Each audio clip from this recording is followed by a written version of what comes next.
We are going live. Hey, everybody, it's showtime. Showtime, and I'm a giant nerd. All right. Yeah. do. Oh, yeah.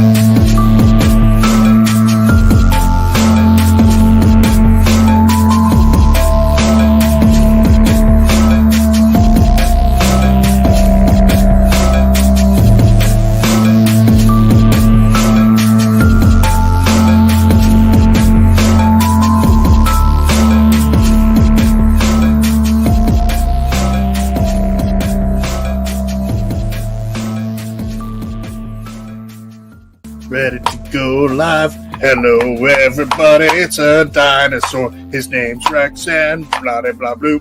Do. Yeah! Tonight's live stream is sponsored by Makeno, Castle Siege, Starforge, and Blessed Dark hit Kickstarter October 15th. Hello, everybody. It's Chris from the Charity Board Gamer. I am excited because I get to hang out with Sam tonight. We get to talk about games. We get to talk about Gamelyn Games. We get to talk about Sam Says, which I watched a fun video because I just got done playing Marvel Champions. I think you were showing the insert. Yeah, I don't know if it was. Yeah, like a really nice insert because, gosh, that insert for the base game. I don't understand it, but that's all I gotta say about that one. But yeah, tonight we're just gonna kind of relax. We're gonna have a good time, and we're gonna talk about Habitat for Humanity, which is a charity nonprofit that Sam cares about very dearly, and actually was very heavily involved with for some time. So if you have questions at all for Sam tonight, please put them in the chat. We're also going to put the link, which should be in the description already, for you to be able to get involved with Habitat for Humanity. And it's actually going to go straight to the Weber Davis County's website. So if you actually want to support the one that Sam's going to be talking about tonight, you can do so. Or if you want to support your local Habitat for Humanity, there is some. Just go to Habitat for Humanity. I think is it habitat.org? Or yes, I believe it's habitat.org. Yeah, habitat.org. And I'll take you to the Habitat for Humanity site. And also, if you ever do like any installs or any plumbing or anything like that, and you're looking for ways to support communities and stuff, Habitat Restore gives back as well to the community. So we're gonna just kind of relax and have a good time today. So Sam, tell us about yourself. Kind of what kind of games you got involved when you were younger, and then kind of how did you get involved in Gamelyn Games? Yeah. So, I mean, growing up as a kid, I played games all the time. And I grew up playing mainly card games. So my family played Hearts, played Rook, and then, other board games that we had lying around, which, back that many years ago was Monopoly and Clue and Stratego. And those things. And so I kind of had that base level growing up, and my dad and I would always, play cards together. And so that kind of grew. And in 2010, I met some people when I was in college, and they introduced me to some hobby board games, which was namely Last Night on Earth and Ascension, the deck building game. And that was kind of where my journey into hobby board gaming started. And I just, it took off. I loved it, played for, I just continued to play all the time. And then actually got involved with Mayday Games because the president of Mayday Games at that time was in my local gaming group. And he asked me, he was like, hey, we need some help at BGG Con. If you fly yourself down there, we can we can help you out with like a pass and all that. And would you want to help out? I was like, well, yeah, I had never been to a con at that point. And started helping them out more and more, and met Gamelyn Games, Michael, the CEO of Gamelyn, and Nathan, the chief sales officer. And they ended up asking me if I would help out at one of their booths. And then I started doing that and actually got fairly involved with Gamelyn from that point on. And in between all of this, I was encouraged by some of my friends to start a review channel. And that's where Sam Says came in. And so I kind of started doing that. And once I became a full-time employee with Gamelyn Games, I kind of let that go because I didn't necessarily want to get on and critique my peers and their games when I do the same thing on a professional level. So I kind of moved, and I still do it a little bit, but I only do inserts now. So I review inserts because I feel like that's separated enough that I'm fine getting on and doing that. Yeah, I had the chance to watch some of the insert videos, and like I said, I was trying to figure out and understand the insert of a particular game, which I already said in the beginning, and I was just kind of like, what is the purpose of this? I need to know. Is there a way to divide these cards? Is there a way to, I mean, when you have 2 plastic bags and a bunch of tokens, you look at that tokens and you're thinking to yourself, okay, how am I supposed to I can't fit all these in 2 bags. And and if I put it in the box as is, it's going to be a disheveled mess if I put it in horizontal or if I put it vertical. So I always find inserts to be interesting. What has been the game that you've thought, starting off as a base game, has had the best insert? What is the game though that you feel like when you actually purchased or received an insert, what was the best version that a game received? Wow, those are 2 great questions that require a lot of thought. So, well, I didn't say I was going to make this easy. I said we were going to relax, but I didn't say it was going to be easy. A game that has a great insert that's just like there from I'm going to look away from the camera and like just do a quick scan of my game room to You're good. see what. Because there are some that I'm thinking of, but I don't want to discount something that really does have an amazing insert. Honestly, a new game that I just got, and not like to rep Scott Alms, who is a designer that I work with pretty closely, but his game from Renegade, Warp's Edge, the solo game, has a great insert just right out of the box. Really fantastic insert for organization and for setup. I was very impressed when I unboxed that. So well done to Renegade. I mean, there are others, but you put me on the spot, so I can't think of them right this second. You're good. Hey, that's the idea. What's been one that you've enjoyed, that you received, that you said, okay, this improves the experience of that game? Well, my most popular videos as far as insert reviews happen to coincide with that, and it's Gloomhaven. I mean, Gloomhaven is a phenomenal game, but it's a beast to set up and to store. I mean, just an absolute beast. And they have that little base, that little plastic base inside the base game, and that's fine for like 1/10 of the stuff. But there's just so much. So the inserts for Gloomhaven, I mean, if you are someone that wants to get into Gloomhaven and actually play it, get an insert for it. Yeah. It makes it so much easier to get to the table and improves your in-game experience depending on which insert you buy for it. But yeah. I have to say the one that I've enjoyed recently, we just got Chronicles of Crime 1400, and the insert for that, it's very simple, but it's nice enough where it's got the little plastic top to it, so all the pieces don't come out.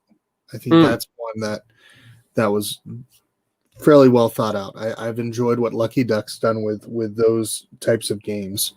And then I don't know. We've never really gone crazy into going in inserts, but I've looked at it now recently.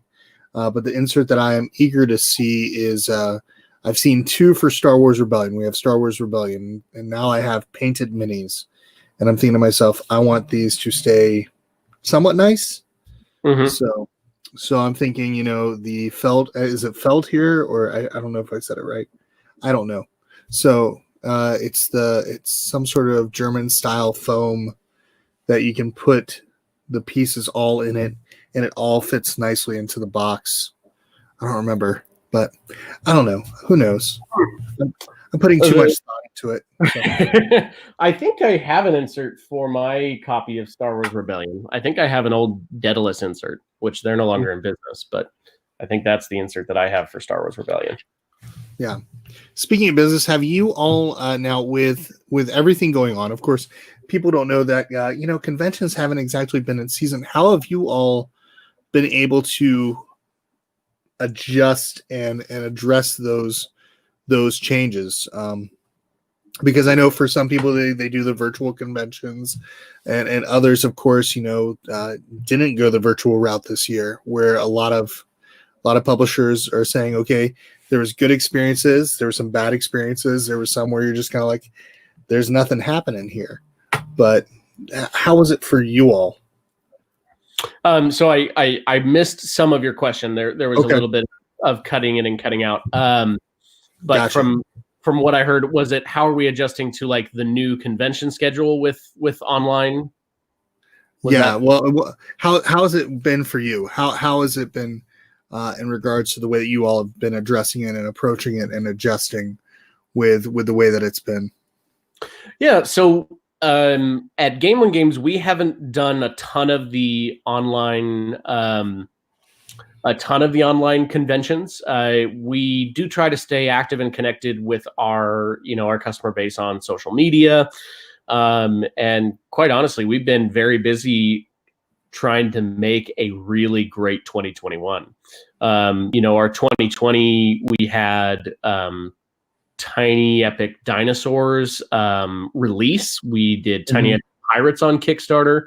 And those were our 2 big things. And we also had 2 retail releases, which one of them you did a review on, which was Dragonland, and Tiny Epic Galaxy Blast Off. So we did have some stuff going on, but really we have been hitting it hard, prepping for 2021, and we're hoping to have a really good year. We've just kind of put our heads down and with COVID and everything, and just tried to make the best of it. And adapted. A lot of our audience connects with us on social media already, so we're pretty lucky we had a good presence there, and we've just done our best to keep them engaged, and we're hoping to really hit the ground running starting next month. Well, I have to agree that you all do a great job with your social media presence. I know you and Michael both have done a lot of videos or a lot of content on both Twitter, but the area that I remember seeing you the most was on Instagram. So the Instagram stories, because I'll be honest, I'm not going to always scroll through that Instagram feed. I'll just tap the story and I'll watch some videos. I'll be like, okay, pass. And then when it gets to Gamelyn, I'm like, oh, Sam's talking. Okay, I can do this. So, I mean, but that's how it is. It's nice. It's enjoyable.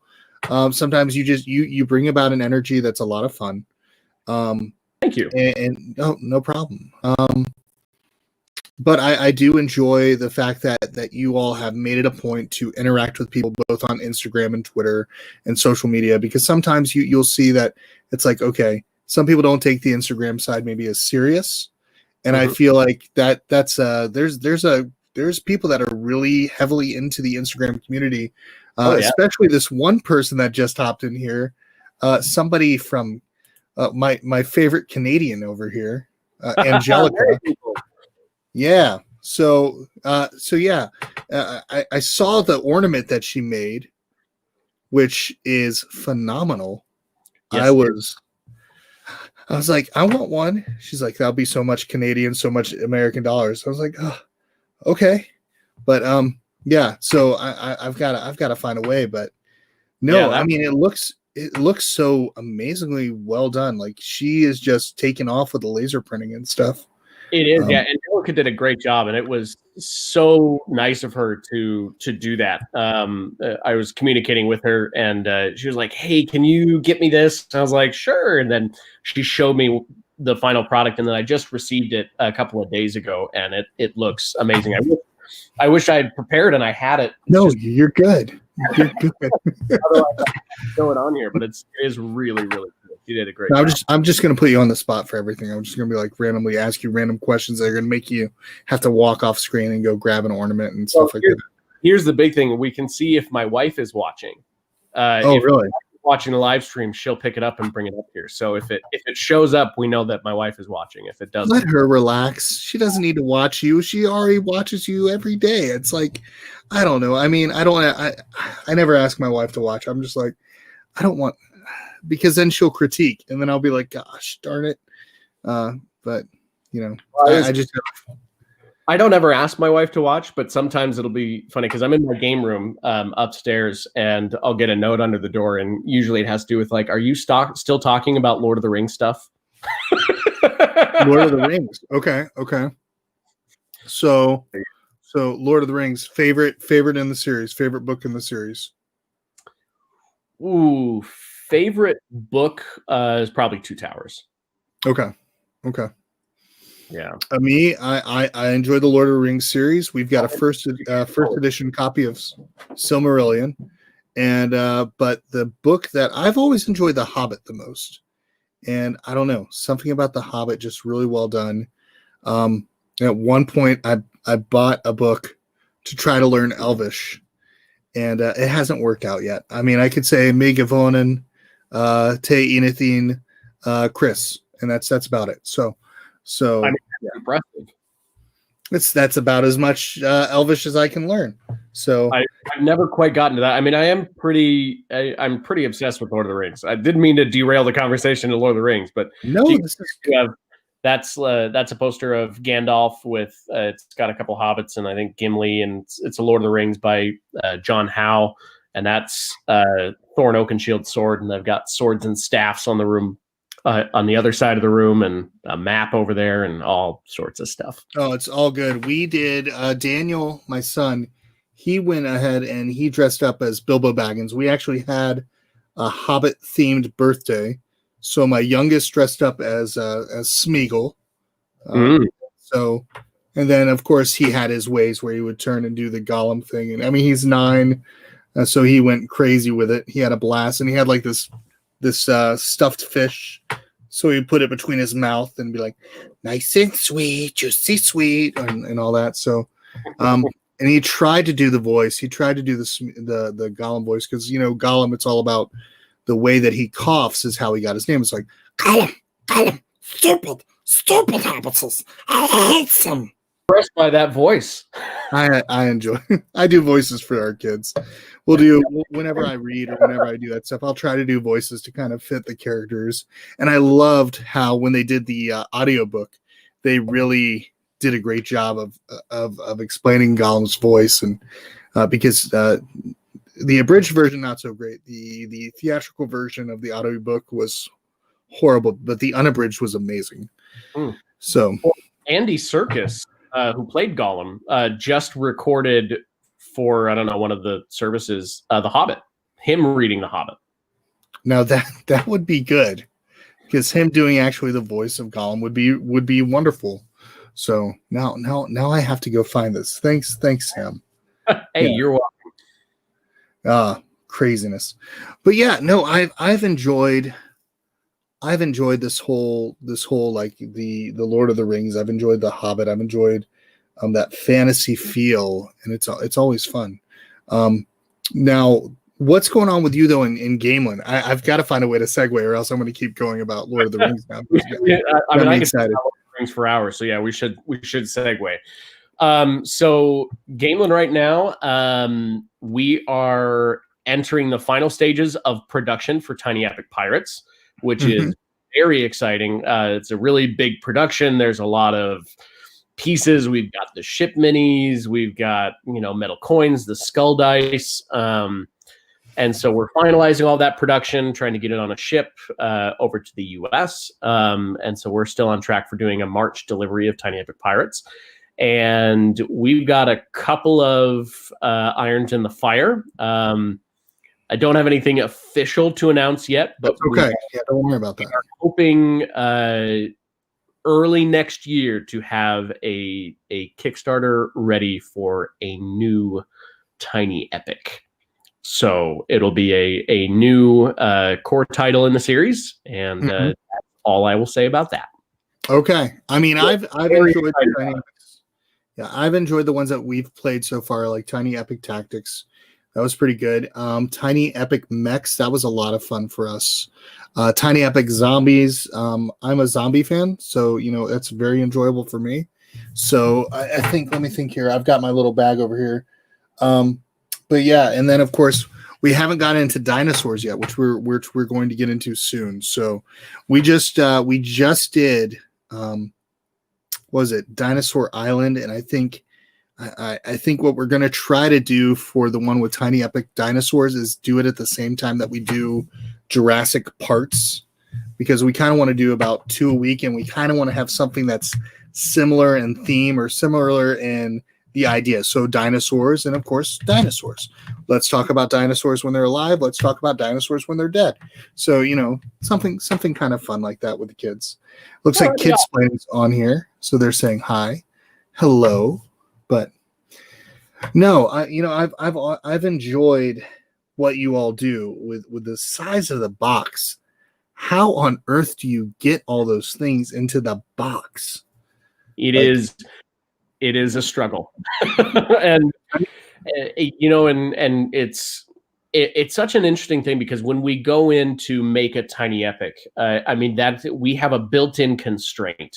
We know, okay, we can't exceed past this box. We can't have components that weigh more than this much. And so in a way it's freeing, because we may have ideas and like, oh, well, we could do this. And like, okay, that's cool, but that would require a box the size of Gloomhaven. All right, we can't do that, And so having a built-in constraint is good, but it also sometimes presents a challenge, because we will have something that's like, wow, this fits great in the game. How do we make it work for Tiny Epic? And up to this point, we've found solutions for them. Tiny Epic Pirates actually got very close. Initially, our manufacturer said, we can't fit all of this in the box. and we do pretty extensive testing beforehand with our prototype components and with pre-production components with the manufacturer to make sure, like, okay, we've got it, we're good in the box, right? Okay, we're good. And we ended up making it work, but we started to sweat a little bit with Pirates. That our manufacturer came back and was like, no, this is not fitting in the box. We're like, well, I think the thing that I've liked a lot is that the size of the box is one thing. The fact that you can fill up a table with that small box is pretty amazing. But I also enjoy the price point, because as a family of 5, when we're talking about games, getting a game at that $25, $30 price point is perfect. I mean, especially when you're thinking about value and replayability and things of that nature, you want to have something that isn't going to break the bank sometimes. But of course, then there's other games that I've really enjoyed, like this one called Heroes of Land, Air, and Sea, which has been phenomenal. What brought about that game? I mean, what made you all say, okay, let's do all these small games, and then all of a sudden say, hey, let's make a giant, huge box that's going to have to somehow fit on one of these shelves. So Heroes of Land, Air, and Sea, as far as like making the game and conceptualizing that, was a little bit before my time with Gamelyn. I do know that with Heroes, it was definitely a passion project. And Heroes definitely has that feel of the and now I blanked on the You're good. the like style of video game, like MMORPG or something. I can't remember. I feel terrible now. I can't No, remember it's okay. that. Like real-time strategy games or something. But it has very much that feel, like a Warcraft 2 or similar things to that.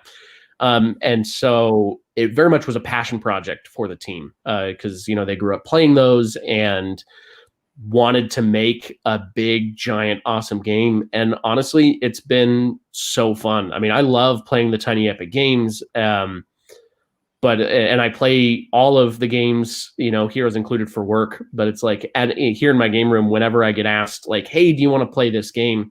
Like with Heroes, there's never a hesitation. It's always like, yeah, I don't care that I played it 3 times this week. Yeah, let's do it. Absolutely. I'll remember that. I'll remember that next time we meet at a convention, because I will probably ask to play it. So, no. And then you came out with Dragonland, which I was surprised. Now this is one that was done before, and this is a new printing of it. So I was curious about that, because most of the other games you all have made on your own, or really have done a lot internal. What made you decide to branch out that way? Well, so we as a company have kind of looked at it, and Gamelyn Games, we do so much of our business is on Kickstarter and online, and we have an absolutely phenomenal fan base. But when we look at it, we see that the Tiny Epic series has so much potential for people, maybe not in the hobby, but the exposure just isn't quite there. And I had the opportunity of meeting Reiner Knizia at Essen, not this past year. Well, obviously it didn't happen this year, so maybe it was a year ago.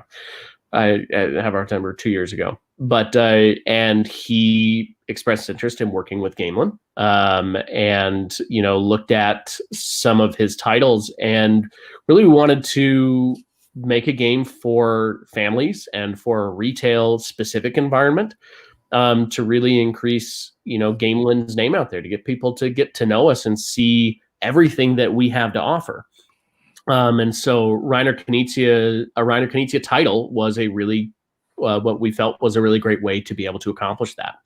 And so we took Dragonland, we gave it kind of a facelift. We updated some of the artwork, updated some of the graphic design, added in some fun little aspects of like the unicorn and the witch, and went for a retail release. COVID, unfortunately, dampened some of our excitement about getting that out into the retail environment. But yeah, that was kind of the goal of looking at, hey, what can we do to release a fun game for families that will really get our name out there and hopefully introduce more people to really some of the core things that we do within the company, which are Tiny Epic. Yeah, no, I have enjoyed the fact that when you asked us, hey, did you all want to try this one out? I'm like, twist my arm, really? Come on, yeah, send it our way. Well, we got it in, and I immediately thought of you. I was like, I should get this over to Chris. I appreciate that. It's odd being recognized. It still feels weird when publishers are like, hey, do you want to take a look at this? Because starting out, it was kind of like, how do I approach this? How do I talk to these people and say, hey, I'm just some random person that you have no clue about, I've never heard of. And now I'd like to show your stuff. I'm already doing it. So would you like to let me do more of it? So, and that's a good topic, because I don't know if you're on the media group page, but one of the biggest things that I think yesterday there was a great discussion about the idea of mentorship with content creators, building relationships with publishers, and getting to that. And you actually went from helping out with booths and things of that nature to content creation, and then going into that business relationship. And so it's one of those questions that I think what would your recommendation be? And maybe I'll put this in a post in the media group. What was how did you develop that relationship as a content creator that later, of course, led to you getting that job? But what was it like starting out content creation? Well, I will say starting out as a content creator is really tough, because it's tough to get publishers, and for very valid reasons, to have a desire to provide you with a review copy, because the first question that you need to be able to answer as a content creator is, well, what makes me stand out? Why will this be worth it for the publisher to essentially give away a something that helps them put food on the table, right? Because every review copy that they give out is a lost potential sale, but the hope is that it then leads to more sales because that reviewer is able to expose that game to more people. So just starting off, if you have no audience, that's really tough. And even when you start to gain an audience, if it's still very small, really trying to set yourself apart and say, what do I do differently? And how can I put your game into a different light? And so, like, for instance, I saw a content creator make something about one of our games yesterday or 2 days ago.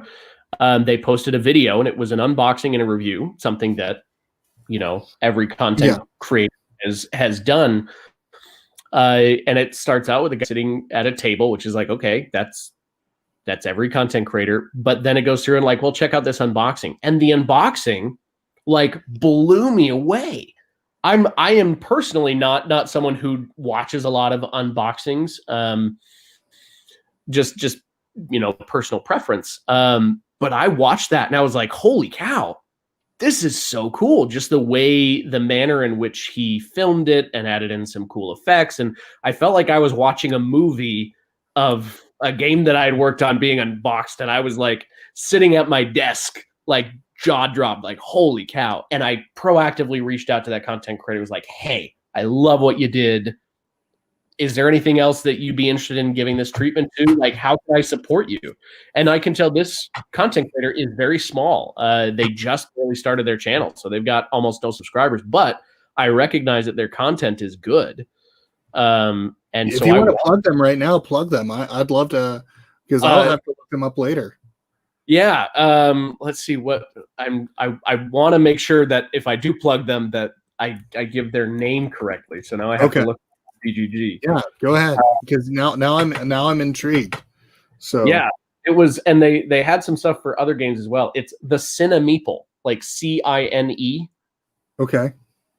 It's a guy named Nathan Halford. And I had messaged him. I haven't heard back yet from him, but when I do hear back, I'm gonna share his video. But yeah, the Cinemeeple. The Cinemeeple. Yeah. Okay. And I was blown away. So that right there is first thing you can do, is do something that's going to set you apart from other reviewers.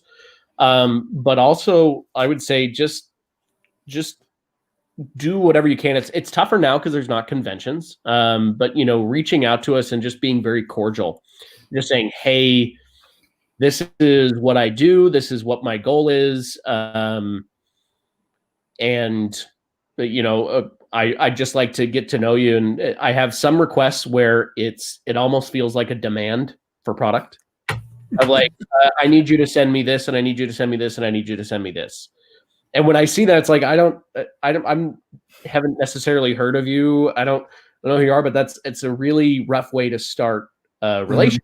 When it just feels like a demand. But it says, hey, if you just go in and very humbly say, hey, I've had a lot of people where they are brand new and maybe they don't have hardly any content, but the way that they approach the situation said, yes, I am brand new. I'm not asking you to send me anything. If you would like to, I'm open for it. I'm even willing to look at older titles, something that you want promoted at this time. If you don't, that's great. Just keep me in mind for the future. But like something like that in that language really goes a long way, to where I want to support them, where if they're going out of their way saying, hey, I want to do something for you. And if you want to help me out as well, then great. And that type of symbiotic relationship where we can help each other, is a good way to go about it. I just want all your stuff. What are you talking about? No, me, I'm trying to think how we got to know each other. I'm just trying to remember how our conversations began. I don't even remember. I don't either.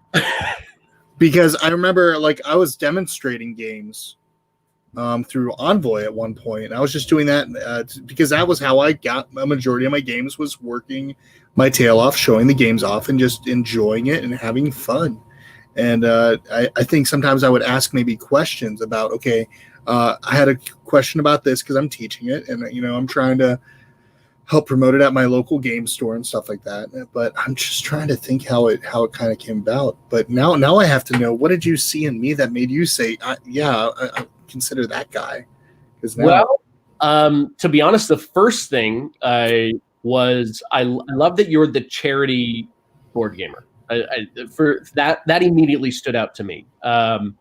I mean, I'm a big believer in volunteering and doing other things, which we'll talk about a little bit later when we talk about Habitat. But I love that you have made that part of your platform. And when you initially asked me about an interview request and said, hey, I would also like to talk about a cause that you care about, to me, that was like, whoa, yes. Like, the more light that we can shed on these things, specifically now in 2020, because so many people need help, and so many organizations need help, that anything that we can do to raise awareness, and to make those things matter more to people, because if you can put a personal story behind an organization, or any story behind an organization, immediately as a human makes you care more about it. And so I think what you're doing with shedding light on those things is huge. Additionally, from the actual content side, I like that you involve your family. I think it's really cool that in your written reviews, you have your kids, have their own little write-up, and whether they'd recommend it or not. I think those all make it a really cool, unique experience with the charity board gamer specifically, and having it, it's a whole family thing for you, and it's focused on not just creating board game content, but bettering the community and the world as a whole. I appreciate that. Yeah, I mean, for me, it was just I've been doing stuff outside of board games, and I thought, well, and then I got involved in Extra Life, and I was like, oh, I can play board games and raise money for causes, and it's just been a blessing to be able to do these types of things. And then I thought to myself, well, I didn't know about Extra Life until somebody introduced it to me. What about other charities that are out there that people believe in or think that are a good cause? Like last week we did Werewolf, promoting Spielathon, which is a lot of fun. And then, of course, if people are watching right now on Twitch, they can look below all of the stuff, and there's just different charities that we've talked about in the past where they can click on them and make a donation and actually help those organizations out. I mean, it makes sense because 2020 has sucked. But there's a lot of good that we can still do. There's a lot of good that we can finish this year strong. I posted something, I think it was today. We can go to Wendy's. I go to Wendy's. Do you eat at Wendy's? On occasion, I do eat at Wendy's. Okay. There's a Wendy's app. So my thought is, okay, there's a Wendy's app. You get discounts and offers on Wendy's, and then you also get rewards where you get free food. My thought is this. Not everybody can always have sanitary bags or things of that nature to hand out to somebody. But let's say you quickly need to get a bite to eat, and you're like, oh, I'm going to go to Wendy's. I get this free food because I purchased this. Why not put that in a separate bag? That person is going to be standing there on the corner. Give them that bag. Give them something warm to eat. So, yeah, or bottled waters in the back of your car. Because you have bottled waters at the ready, you can just easily pass them out. Be like, here's something for you. You don't have to go this alone. So that's phenomenal. And I will say, since we're on the subject of kind of 2020 and helping out the community, I want to specifically highlight Jeremy Howard. Yes, I mean, he's been doing some pretty incredible things for our board gaming community. And if any of you watching this are struggling, to whether it be to put a meal on the table, or to get, your kid a Christmas gift or whatever it is, whatever it may be. If you're struggling, Jeremy has posted a lot of different places. His email, he's gotten donations from lots of different people, and specifically for the purpose of helping people. And so if you're in need, I don't know what the status of where his donations have led to at this point, but I know that recently he has called for that, and he's done some amazing work. Well, I know a lot of other content creators have been able to get involved too, like Jesse from Quackalope and other people and publishers and everything, that's a blessing, because there are people that are still, unemployed. There's people that are still dealing with, reduced hours at work. There's people that are just, they're having to do a part-time job plus an additional full-time job just to try to catch up and be able to pay the bills. And I mean, one of the biggest things, we do a pop-up market, and, not everybody's going to get fed. You think about it, the holidays are coming. Schools usually have been able to provide meals to kids to be able to take care of their meals, usually breakfast and lunch. A lot of schools and kids that are not able to have a meal at the house. Well, there's at least organizations out there that have pop-up markets and are able to get food out. But it's a perfect example to have a meal on the table, to have clothes on your back, to be able to have a toy to open up for your kid on the holidays. Jeremy Howard is by far a beautiful person, inside and out.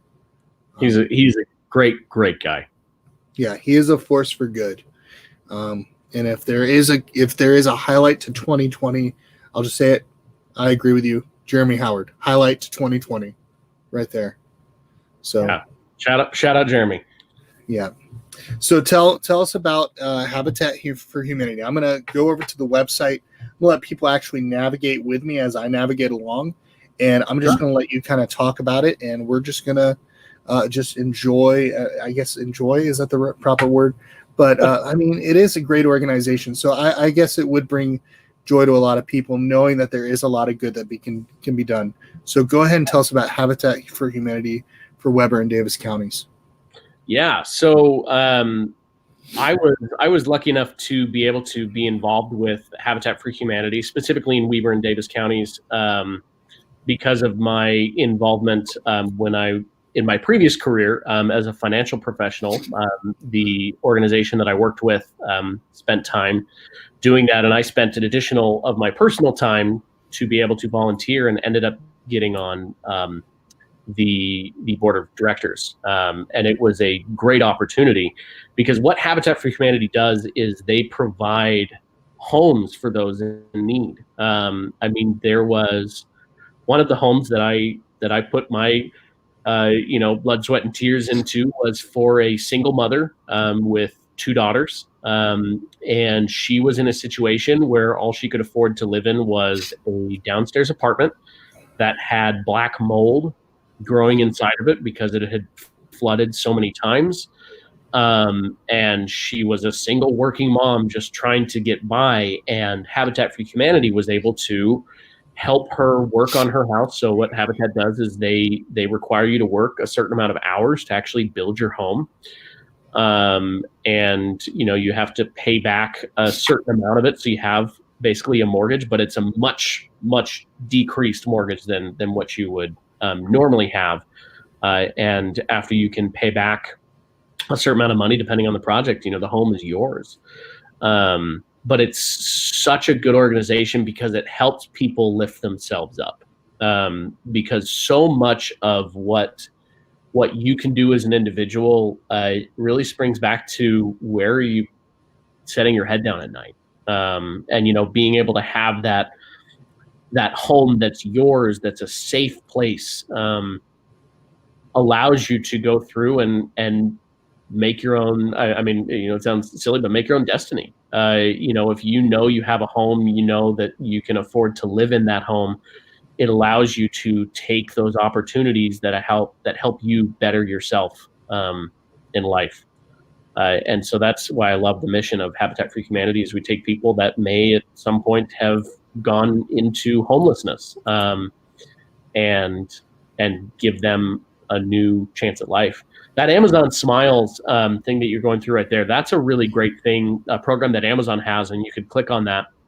But it allows you to basically sign into Amazon Smiles, and Amazon will donate a very small amount, but a small amount every time you purchase something on Amazon to your selected charity. And so for that, it's Habitat of Weber and Davis. And when we set that up for our Habitat organization, we were amazed by really what it yielded for the organizations. So that is a great way to do it, because it's a way for you to donate without actually having to donate anything. It's just a way to kind of get Amazon to donate to a cause that you care about. So that's a great thing to do. Well, there's great things right here too. I mean, you got material donation. I mean, sometimes people that are doing construction on their own house, they've got some good pieces that are still worthwhile to be able to give back. I mean, or maybe they've taken stuff out of their house in a renovation, and that stuff's still in great condition. I mean, you talk about wood flooring. Wood flooring is like one of those things where if you've got some good wood flooring and you're able to give that to somebody, I mean, that's awesome. Yeah, it makes a big difference. And for those of you who are interested in working with Habitat for Humanity, there are local chapters all over the U.S. and the world. I mean, if you go to that habitat.org, you can find your local chapter, and you can find ways to either donate or to volunteer. I mean, they're always looking for volunteers, and of course, it's a charitable organization, always looking for donations. Because the more that they have, the more that they can help, the more people that they can help. Yeah, it's definitely something that I have. I remember when I was in high school, our community servicing we did was with Habitat for Humanity. That was a fun year. That was like just one of those things where we got to help build a house. I was baffled. If you asked me to do something like that now, I'd probably cause a fire that instead of building. But I mean, just the ability, like as a junior in high school, just being able to do these things and learn these things and work with our hands and making a difference. It's just so good. Oh yeah. Well, I mean, I will say the example that I gave earlier of the single mother with her two daughters, I put in a lot of time to build her house specifically. And I was, I met her throughout the process, and I was lucky to be there on the day that she was allowed in to do. And there's a whole kind of celebration and things, but it was an amazingly rewarding day to know. I actually know those guys. Really? Right now, yeah. That's the branch manager of a local Wells Fargo that's there. But yeah, it truly amazing experience, for you if you can go through and volunteer, and then to see the difference that makes in those people's lives, which was cool. On the board, we kind of got to follow a little bit more closely than you would as a volunteer, those long-term stories. And it really just a cool thing that really does help people. That's pretty awesome. I do love that. I love that corporate aspect, because if I was a business, and I want to give back, financially, that's a tax write-off right there. But then on top of it, you can make that a really good team building exercise almost to get involved in that sense. And then you could have something to talk about it at the Christmas party by the end of the year. So it's like, hey, this is something awesome that we were able to be a part of. And I mean, who doesn't need some positivity right now? In truth. And then I saw food drive. I want to go back to the food drive thing. Yeah, this is actually one of the families that's being currently helped. Is that correct? Looks like it. Yeah. That's really cool. And it actually shows like the goal of what they're trying to get to. So that is amazing. Okay. Well, they've got little reward things. Hey, that's cool. My thought is you don't need a reward to donate. I don't know. But I mean, that's really awesome that they do that, like a free casino night ticket. Wow. That's pretty cool. That's really neat. Yeah. So finishing. Go ahead. Well, I was going to say that the Weber and Davis specifically, they have an executive director that is just a force of nature. She is great at her job and puts together and has helped grow specifically that chapter into one of the most successful chapters through all of Habitat for Humanity. They ended up having 2 restores within there. Unfortunately, I moved away and left the board right as they were doing all the work to be able to get the second restore off the ground. It was unfortunate that I couldn't be there to be able to work on that and get it open, but they do some pretty cool stuff. So like that casino night, there's tons of really cool stuff that they do specifically for the volunteers and for the families that not every habitat does. That's pretty awesome that they go above and beyond in that way. Yeah, I love here though. This is what I think is important, and that's being able to see the story of the people that you're helping. It makes a difference in very, very plain and simple forms. When you can get to know the people that you're helping a little bit more, it's easier for me, and I'm guessing easier for others to be able to just say yes. So just reading through this. Just as humans, if you can put a story to anything, it automatically makes us care more, and that's important. Yeah. Well, let me put up here real quick for people that are watching. No, that's not what I meant to put up there. Let me get the banner. I'm going to put this at the bottom for anybody that wants to actually go to the site that we're looking at. This is habitatwd.org, and I'm going to quickly post it as well so everybody can go ahead and they can actually click on it straight. If you want to leave our site right now, if you want to leave this stream right now and you want to make a donation towards this family, I would not be upset. So I'm going to put this right in here, sending it to the interweb thingamabobber. And now everybody's got it. So there it is. If you want to make a difference in a family's life before Christmas, this is a great way of doing it. You may not know these people. Read the story. It's a good story. And, $2 donation. I mean, that's easy, right? Yeah. $2 is nothing. Yeah, seriously. So that is something very easy. And it looks like it keeps it anonymous, which is great. So I know during the holidays, you don't always want to be like, oh, that guy donated. And it's like, if you donate, just donate to have fun. That sounds weird. Donate to have fun. Yeah. No. Words. I never understand how to use them sometimes. But no, that's something that's beautiful, and I love that you shared that. Looks like Michael Petrie's on here. Habitat for Humanity will always be great memories. Yeah, it's awesome. Let's see here, and I see some other things on here. Yeah, and this is so true. So many people have trouble accepting handouts because of pride. Habitat allows for that aid, but they are working alongside those who want to help. It's easier for those who struggle with that struggle with that concept to embrace being loved on. That's very true. It is hard. It is hard because you think about it. If you go into a community and say, I want to help you, then what's a response that most people say? What are you wanting? Why? We're very much into that mentality, and it's truthful. It's sad, but it's true. Yeah. That if you go into a community that's in need, it leads that. Like if somebody did something nice for me, I would be like, okay, why? I mean, I have kids. It's like, Daddy, I made you a hot chocolate.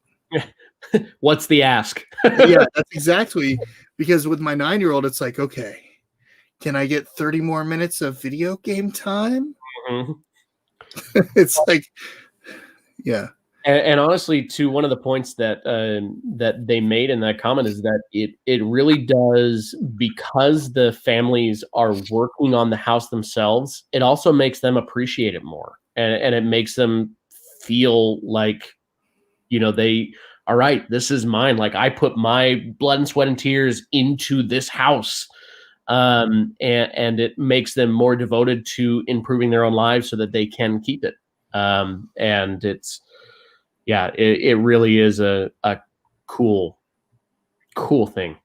I know I keep, but it remains true. Yeah, I mean, it's a beautiful thing that we can be able to make a difference and an impact in somebody else's life. And I'm thankful for you for coming on to talk about it, because I think around this holiday season, we need to hear about these good stories. We need to hear about the Jeremy Howards in this world. We need to hear about the Habitat for Humanity. We need to hear about the good that we can do, because there's a bright part of this community. And it really comes down to us saying, yes, I will get off my duff, or yes, I will make a difference. I mean, $2 is an easy difference to make tonight. Yeah. I saying, hey, $200, it's a little bit harder. But if you say to somebody, hey, $2, and then you say $2 to 100 people, that's $200 right there. That helps out with the HVAC for that family. They're able to get that air conditioning and heating unit installed. It's pretty cool. Well, and I want to thank you as well for making this platform that allows for people like me to talk about it.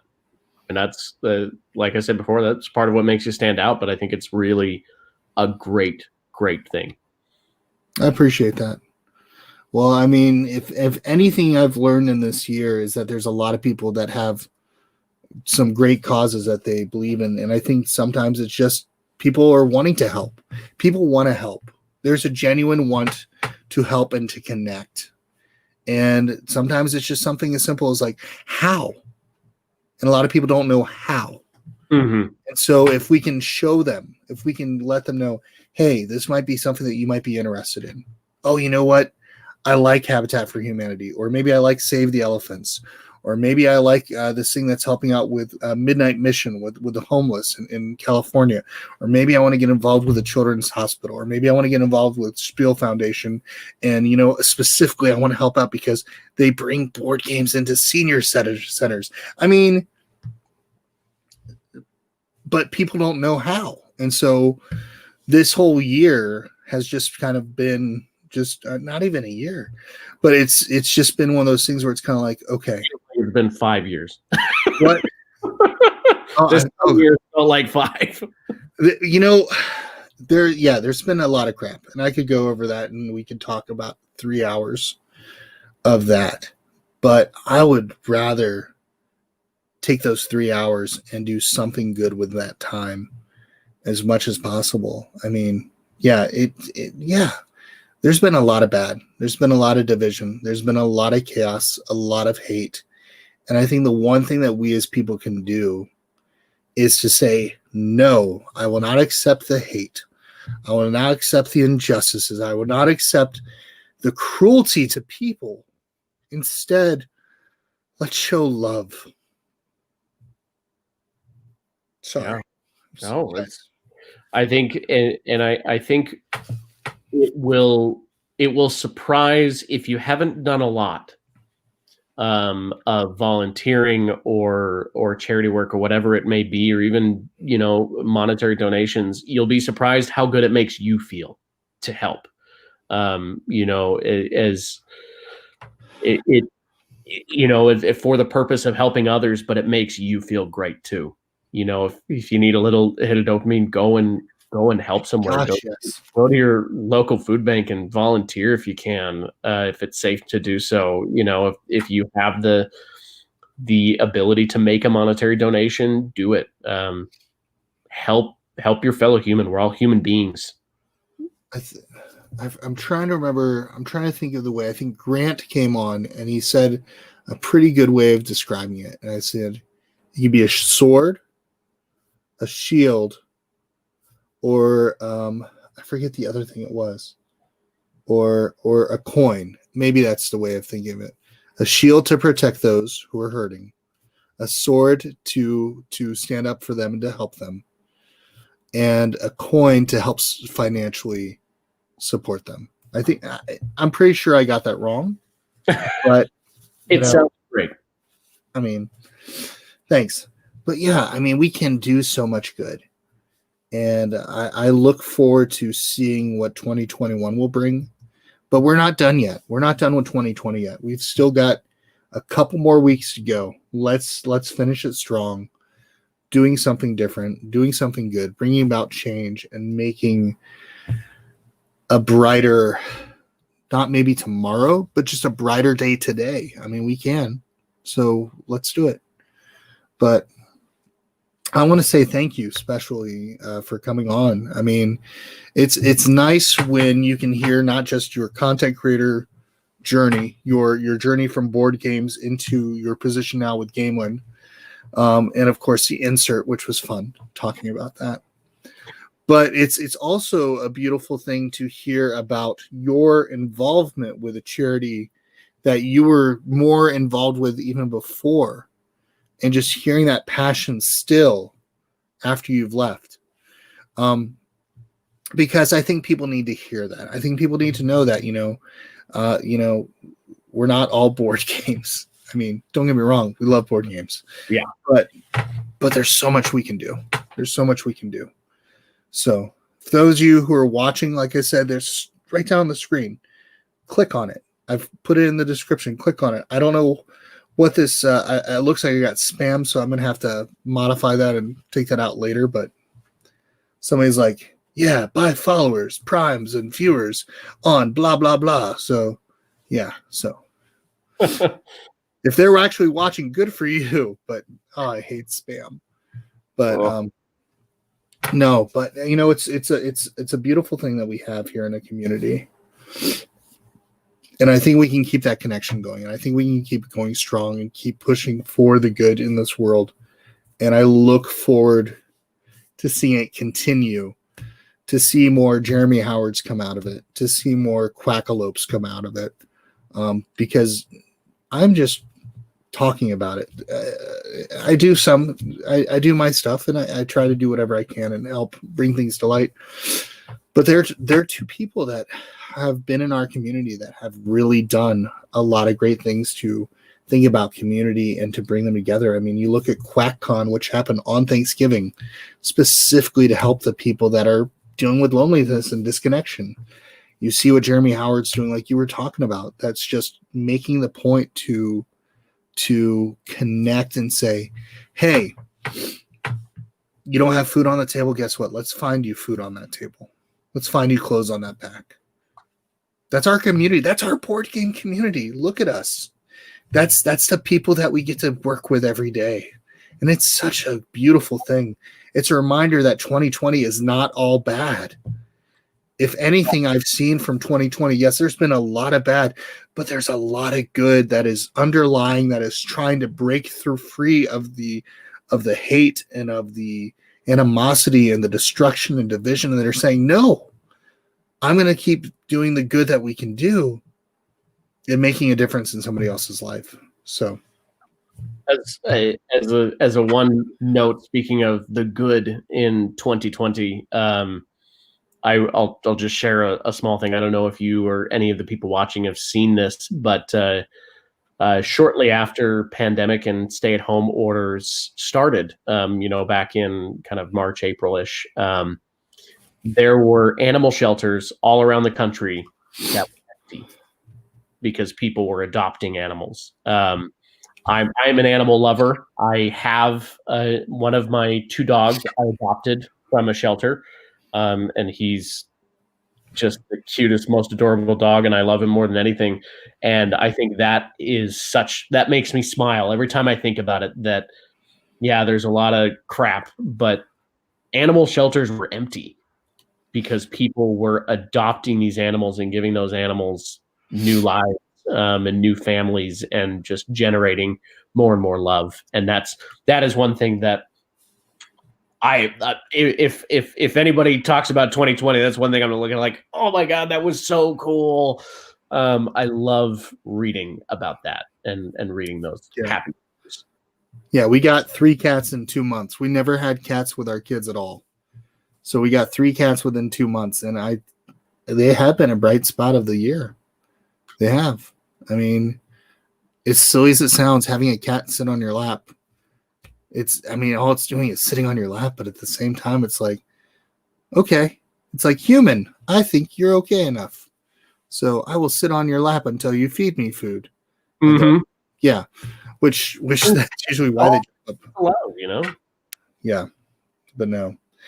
But Sam, I want to say thank you very much for coming on tonight. I really appreciate you. If you enjoyed our conversation, not only support Gamelyn Games, because our family enjoys Gamelyn Games, but also take the time to support Habitat for Humanity as well.